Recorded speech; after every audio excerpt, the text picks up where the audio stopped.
Diariamente. Andrade Muñoz, actualmente asambleísta por la Izquierda Democrática y, por supuesto, también vamos a conversar con ella de los acontecimientos permanentes, continuos, que vive el interior de la Asamblea Nacional. Dicen que no trabajan, que no hacen nada, generaliza la gente. ¿Qué dice usted, señora Vilma Andrade? Muy buenos días, bienvenida a Contrapunto en la ciudad de Guayaquil. Muchísimas gracias, un gusto estar en Contrapunto, un saludo afectuoso a toda la audiencia. Bueno, yo considero que desgraciadamente el trabajo en el pleno de la Asamblea, que generalmente son 2 días a la semana, el martes y a veces el jueves, son lo que perciben los ecuatorianos. Yo debo de decir que esa frustración y esa, muchas veces inclusive esa indignación que se siente frente a, no solamente a la Asamblea, yo creo que en general es a varias instituciones, es legítimo porque están sintiendo que no se solucionan sus problemas. Los graves problemas del Ecuador siempre están postergados, pero sí debo destacar que hay un trabajo fuerte en las comisiones. Yo debo dar cuenta de la Comisión de Desarrollo Económico, ya vamos por las 100 sesiones, hemos tenido 4 importantes aportes legislativos muy importantes, como la Ley de Economía Circular, que logra realmente mejorar los procesos productivos y evitar, pues de esa manera, la contaminación, la agresión al ambiente, bajar los niveles del cambio climático. Igualmente, la Ley de Emprendimiento Juvenil. Hemos tratado, ahora mismo estamos en una reforma importante a la Ley de Compañías para darle seguridad a los socios minoritarios y de esa manera tener capacidad inclusive de generar mucho más empresas. Estamos con la ley, espero que hoy se apruebe el segundo debate de la ley en pagos en plazos justos, que fue mi propuesta de campaña y que ya está lista, que ya pasó el primer debate, la socialización, para que las empresas grandes y las empresas públicas paguen en prioridad a las pequeñas empresas, a las microempresas, que cuando eso no ocurre tienen que prácticamente acudir al chulco, perder liquidez. Es decir, y quisiera poder ampliar muchísimo más el trabajo de las comisiones, es el tema del enfrentamiento político y la controversia política que se da por intereses políticos en el pleno de la Asamblea, es el que desdibuja realmente la labor legislativa, que básicamente es también el reflejo de esa polarización que desgraciadamente también está en la sociedad. Y tal vez nosotros también, digo, una especie de mea culpa, en la capital de la República los periodistas se centran justamente en lo frívolo, ¿no? En lo que está pasando en los corrillos de la Asamblea Nacional.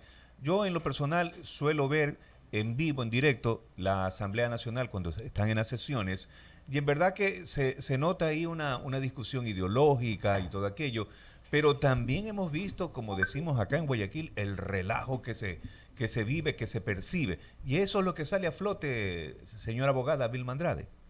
Sí, Edison, yo debo coincidir con usted, pero más allá de eso, yo creo que sí es indispensable generar un nuevo sistema de manejo legislativo. Y si bien en la anterior asamblea, justamente bajo esa experiencia, hicimos cambios importantes a la ley orgánica de la función legislativa, yo creo que hay que ir más allá. Por ejemplo, se pierde tiempo en planteamientos de resoluciones. ¿Hay algún problema de seguridad? ¿Hay algún problema coyuntural? ¿Que hay un deslave? Pues vamos a una resolución. Y entonces se debaten 3, 4 horas para terminar en un exhorto, pedirle al ministro tal o al ministro cual que haga tal acción. Eso básicamente queda en nada.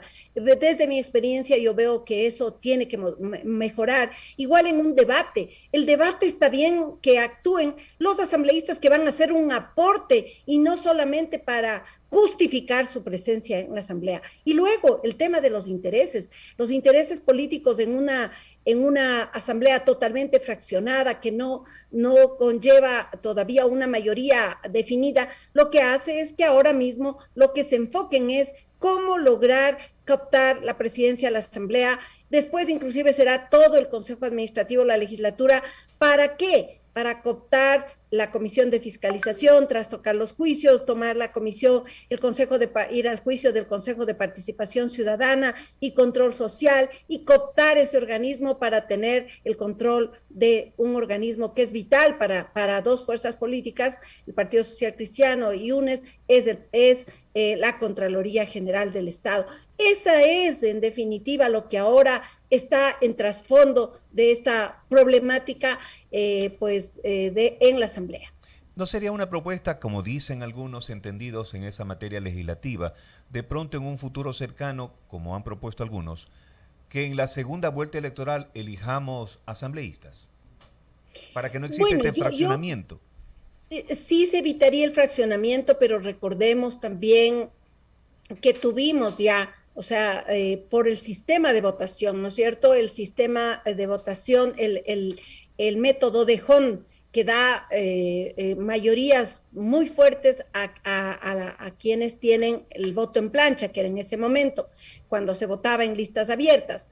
Ahí recordemos que con el 35% de la votación, el correísmo tuvo el 65% de representación. Entonces, sí hay una incoherencia también en la representación. Puede haber estabilidad. Tuvimos, ¿no es cierto?, una asamblea con 100 asambleístas, básicamente una mayoría calificada, no necesitaban para absolutamente nada voto de ninguna fuerza política. ¿Qué ocurrió?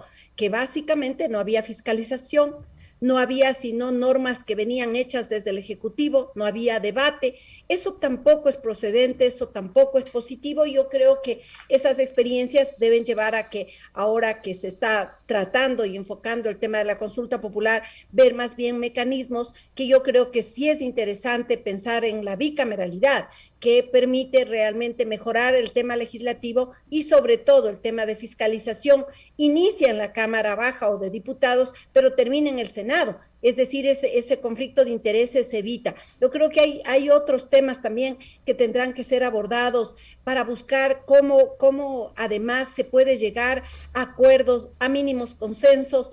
No tenemos un proyecto de país.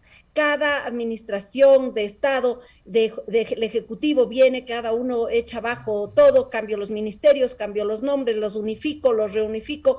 Es decir, igual nos pasa en la Asamblea. Entonces, ese tema de estabilidad institucional es también un diseño que desgraciadamente ahora consta en esta Constitución que nos rige, que es el hiperpresidencialismo, que lleva al manejo prácticamente del Ejecutivo en general, a través de lo que se conoce como el veto presidencial, del manejo de todos los temas que aborda la Asamblea también. Vilma, ¿cómo le va? Un gusto saludarla, espero esté bien de salud junto a su familia, siempre bienvenida acá a Contrapunto. Sin embargo, la coyuntura no es ajena, ¿no? Y en el caso de lo que sucede por la presidencia del Parlamento o por captar esa presidencia, hay una serie de aristas y también de coyunturas. Por un lado, la última acción que ha aludido la presidenta es una acción de protección en contra de 5 de los 7 integrantes del CAL. Antes fue una medida cautelar. También interpuso una denuncia penal por presunta usurpación de funciones en contra de Saquicela, Pereira y Aliaga. Pero, ¿qué es lo que pasa al interior de la izquierda democrática? Y se lo pregunto porque allí vimos dos cosas distintas. Yesenia Guamaní, segunda vicepresidenta de la Asamblea e integrante del CAL, se abstuvo de calificar esa denuncia para conformar la comisión que va a evaluar a Guadalupe Llori, y Johanna Moreira tuvo otra votación. Entonces, al interior de la izquierda democrática este asunto está dividiendo al bloque. ¿Cuál es la situación? Bueno, apreciado Jorge, qué gusto. Bueno, decirle que no es solamente ese hecho, y no hay cómo ocultar el sol con un dedo, hay divergencias en la bancada, hay puntos de vista totalmente diferentes que se contraponen, porque mire, yo seguí virtualmente esa sesión. Y yo le debo decir que la compañera Yesenia Guamaní actuó excelentemente bien, porque actuó en derecho. ¿Qué es lo que ocurre con la denuncia? La denuncia estaba equivocada el nombre, la debía firmar el asambleísta Esteban Torres y Esteban Torres Cobo. Y esa denuncia estaba por un error que eso lo deben subsanar, estaba Luis Fernando Torres Torres. Es decir, es otra persona, es un ciudadano que no es asambleísta, por favor. Esa denuncia no debía haber sido calificada por ese sentido. Hizo ese momento una corrección, presentaron rápido una declaración notarial en la que asumía que sí hay un error de tipeo y que la firma sí es de él. Pero ese error no se subsana en ese momento. Para poder corregir ese error se establece el mismo mecanismo del inicio, es decir, subsanar eso, ingresar por la Secretaría y de esa manera para que llegue al tratamiento. Entonces, mire usted que en esa posición realmente que es legal, hubo divergencia, pero ha habido divergencias en otros puntos. Cuando se presentó una queja para el asambleísta Jarrín, que estaba Fausto Jarrín, igualmente el asambleísta Moreira votó con el correísmo. Entonces hay divergencias y que deberán, pues están siendo analizadas también al interno del partido justamente para alinear las posiciones. Si bien no puede haber imposiciones en unos temas, pero tenemos que tener una línea de partido para poder actuar de manera coherente y eso desgraciadamente no se lo está haciendo.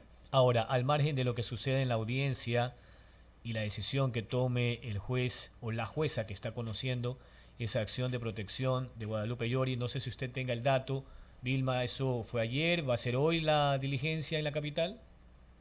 Bueno, eso está pedido por la jueza y me imagino que de manera inmediata tendrá que responder, en este caso, la presidenta actual de la Asamblea, porque a ella lo que se le requiere y también se requiere a la Secretaría, básicamente, es que si el abogado, el que funge como abogado, tiene esa condición dentro de la Asamblea Nacional y también cuál es el derecho que se está vulnerando. En definitiva, mire, yo le debo decir que los temas judiciales a los que la presidenta de la Asamblea ha recurrido, yo creo que lo único que hacen es postergar el problema. El problema está ahí. El problema es que sabemos que hay una mayoría, no sé si ya consiguieron, porque en 2 ocasiones anteriores no han tenido los votos suficientes para poder llevar adelante una resolución. Lo que quieren ellos es que se trate la resolución para conformar la comisión y esta comisión evalúe la actuación de incumplimiento de funciones de la presidenta. Sin embargo, a pesar de que eso está ocurriendo, yo creo que hay que tomar otras acciones y la única forma realmente de llevar adelante los conflictos es el diálogo. No se puede cerrar las puertas al diálogo entre todas las bancadas. Hay que saber cuáles son los intereses y saber cuáles son las líneas rojas. Nosotros tenemos que decirle al país que nosotros sí estamos dispuestos a apoyar las leyes positivas que el correísmo apruebe, pero no estaremos jamás de acuerdo en que exista la impunidad. Tampoco estaremos de acuerdo en que se quieran cooptar las instituciones y manejarles al arbitrio como sucedió en el pasado. Nosotros estamos de acuerdo en algunas propuestas legislativas que haga el Ejecutivo, sí, pero de ninguna manera podemos nosotros convertirnos en aliado del gobierno cuando no estamos de acuerdo con ciertas acciones que el Ejecutivo está realizando. Y así cada bancada debería definir y quién debe llamar a ese diálogo también deben ser la propia presidenta de la Asamblea para buscar, primero, solucionar el tema de su propia bancada, que sin lugar a dudas tiene una división y que esa está llevando también a esa conformación de mayoría, que es una mayoría ajustada a la que se supone que tienen, pero no sabemos todavía cuál va a ser el resultado a futuro. Sí, parecería que el virus está a veces también en cada uno de los bloques a través de las divisiones. Ahora, Vilma, en el caso de la impunidad, usted ha dicho que ustedes nunca van a estar de acuerdo con la impunidad y estuvieron de acuerdo con el habeas corpus que concedió el juez Javier Moscoso de Manglar Alto en la provincia de Santa Elena a favor de Jorge Glass. Usted como abogada, ¿qué criterio tiene? De ninguna manera, Jorge, nosotros fuimos contundentes y inclusive de manera personal, pero también el partido lo hizo. El hecho de pues nosotros hemos dicho que un tema totalmente ilegal, inconstitucional, no puede llevar a que se ejecute. Nosotros hemos denostado eso, no podemos hacer más que eso en el Parlamento y hemos señalado precisamente que ahora esta nueva mayoría que intentan formular en la Asamblea Nacional, ¿qué quiere llevar? A que se haga una comisión de la verdad para que revise los temas jurisdiccionales del expresidente Correa. Eso no puede ser. Para eso existen los mecanismos claros establecidos en la Constitución. Cuando ya terminan los procesos son en el ámbito internacional, las cortes internacionales las que podrían decidir y no volver a ocasionar un caos jurídico también dentro del país. A eso me refiero que nosotros no podemos estar de acuerdo, como no estamos de acuerdo y lo hemos rechazado, el tema de la forma improcedente con la que se dio ese habeas corpus. Pero sí miramos más allá. ¿Qué pasa después de esto? ¿Cómo pueden tramparse en las instituciones? Porque hay una percepción generalizada de que eso respondió a un acuerdo con el Ejecutivo. Si eso no se ha producido, al menos sí hubo la intencionalidad desde UNES de guiñarle el ojo al Ejecutivo a través de dejar pasar la ley de desarrollo económico, la ley tributaria. Entonces, esos acuerdos que denostan no solamente la actividad en la Asamblea, sino la actividad política en el Ecuador, hace que la gente se sienta frustrada y se sienta indignada frente a estas acciones. Nosotros seguiremos pensando y formulando y apoyando el tema de la institucionalidad y pensando cómo nos podemos llegar a acuerdos en temas nacionales. Están ahí pendientes del tema de la generación de empleo, la inseguridad que vive el país, lo que viven, el drama que viven los jóvenes realmente porque no pueden entrar a las universidades ni tienen oportunidades laborales. Esos problemas, esos grandes problemas del país deberían ser los que nos centren a buscar este consenso y el acuerdo mínimos en la Asamblea Nacional, pero también con el colegislador, que sin duda es el Ejecutivo. Usted ha dicho que se estaría condicionando el asunto de la presidencia a la conformación de una comisión de la verdad en torno a todos los procesos judiciales abiertos y me imagino que también los que tienen sentencia condenatoria ejecutoriada, es lo más probable. Quizás eso tiene más importancia que lo anterior. Entonces, lo que ha dicho el jefe de Pachacutic, del bloque de Pachacutic, el asambleísta Lucero, va por ahí porque usted lo está afirmando ahora. Él dijo hace un par de días que el bloque mayoritario del Parlamento está condicionando la presencia de Guadalupe Llori en la presidencia a una comisión de la verdad. ¿Eso es así, Vilma Andrade? Yo lo que señalo y lo reitero, Jorge, es que nosotros no nos vamos a prestar para eso. Si esa intencionalidad que viene siendo señalada en diversos foros, en diversos ambientes legislativos, a eso Izquierda Democrática no se puede prestar. A eso me refiero, que si la intencionalidad es formar esa comisión, nosotros no creemos que debemos dar paso y peor impulsar esa posibilidad. Para eso están los entes jurisdiccionales ya en cada una de las instancias. No podemos sino respetar, por lo tanto, respetar también a la ley y respetar lo que están haciendo cada una de las entidades. Pero aquí, más allá de lo que en este momento estamos revisando, yo creo que se requiere también esa visión de país. Mire, hemos tenido datos ahora mismo de que en el Ecuador están en este momento, en este primer trimestre, a efectos de la ley tributaria que tenía unos aspectos positivos en algunas áreas, se ha producido alrededor de 3.500 millones de inversiones nuevas para el país. Pero ustedes saben que quedó al margen. Yo sí fui clara que los dos primeros libros de la ley de inversiones eran positivos, que había que aprobarlos, que había que darle la salida al país.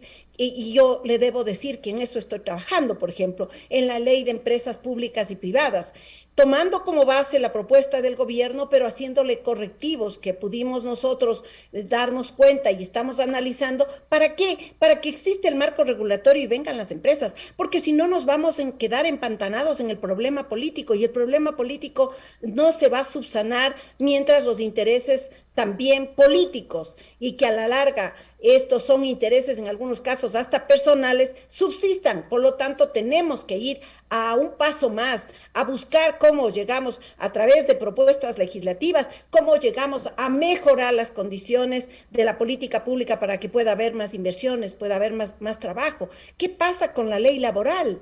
Yo le debo decir que es hasta un absurdo que hasta el momento la reforma laboral no llega al legislativo, porque el Ejecutivo hasta ahora no llega a ponerse de acuerdo con las centrales sindicales, pero yo creo que tiene que hacer un llamado más amplio, porque seguimos hablando de 3 de cada 10 ecuatorianos que tienen empleo, que son en definitiva privilegiados. ¿Qué pasa con los 7 de cada 10 ecuatorianos que no tienen empleo, que están prácticamente en las calles? Creo que para ellos tenemos que dar respuesta y en esos temas hay que abordarlos. Yo creo que hay que ir más allá de este empantanamiento de intereses que por ahora está sometida a la Asamblea. Y a propósito de intereses, fíjense lo que ha anunciado el presidente de la Corte Nacional de Justicia.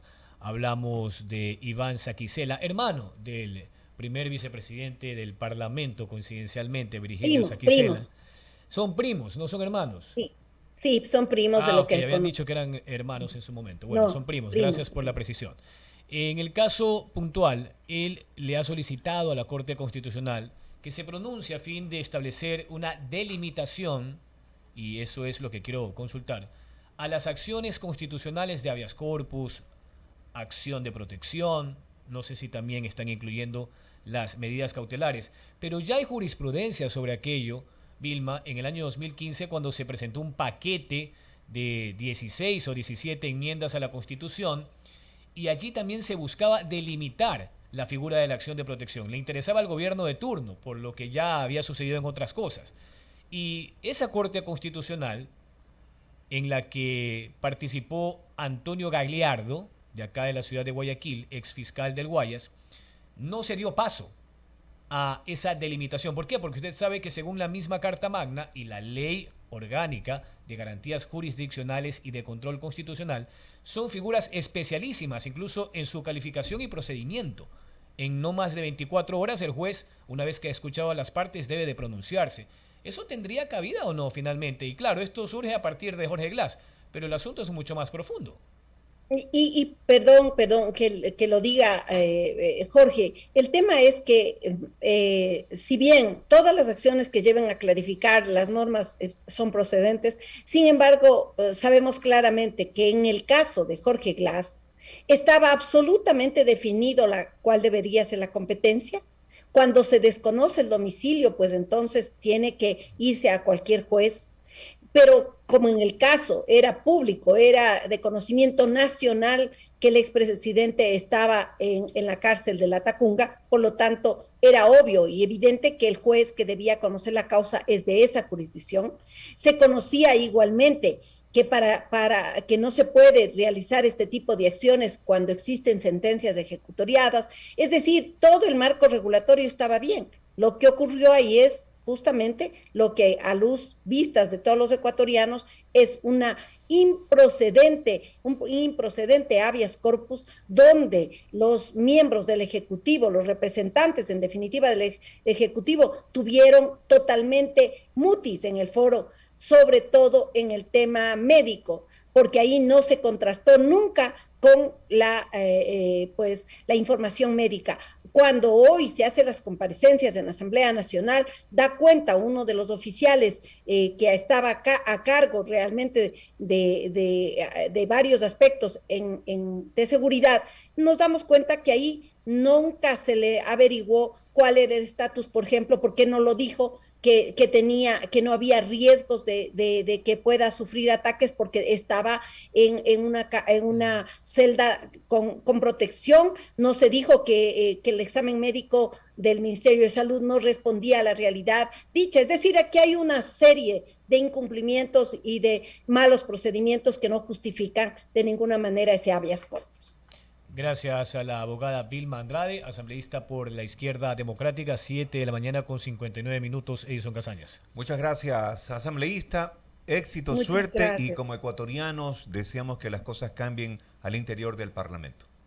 Muchísimas gracias. Así esperamos realmente todos y les agradezco por el espacio y que tengan un lindo día. Muchas gracias, Edison y Jorge. Gracias, Buenos días días. también. Gracias. Bueno, 8 puntos. Bueno. Diario